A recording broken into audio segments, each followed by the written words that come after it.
seperti menghadapi tembok tebal dan pintu tertutup. Mungkin itu yang kita rasakan dalam kefrustasian melihat pergumulan saat ini. Saudaraku, dalam Yosua 6, orang Israel diperhadapkan pada tembok yang tinggi serta pintu gerbang Yeriko yang tertutup. Hilang sudah kesempatan orang Israel untuk merebut tanah Kanaan seperti yang dijanjikan Tuhan. Mungkin itu yang sempat mereka pikirkan. Akan tetapi, bukankah di hadapan Allah tidak ada yang mustahil?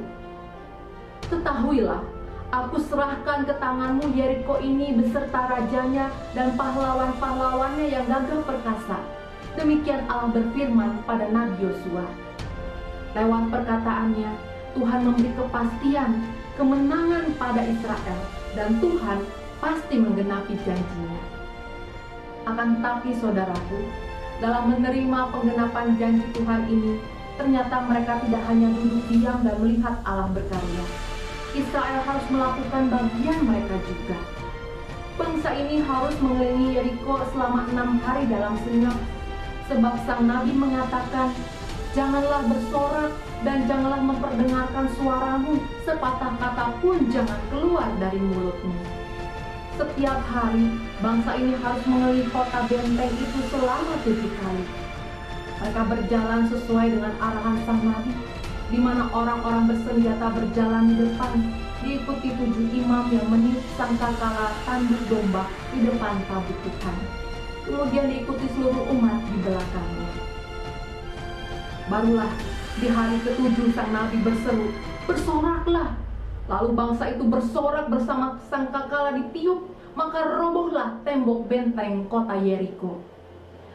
Runtuhnya tembok Yeriko, selain Tuhan menggenapi janjinya, kita juga dapat melihat bagaimana Allah menghendaki Israel menyatakan iman percayanya.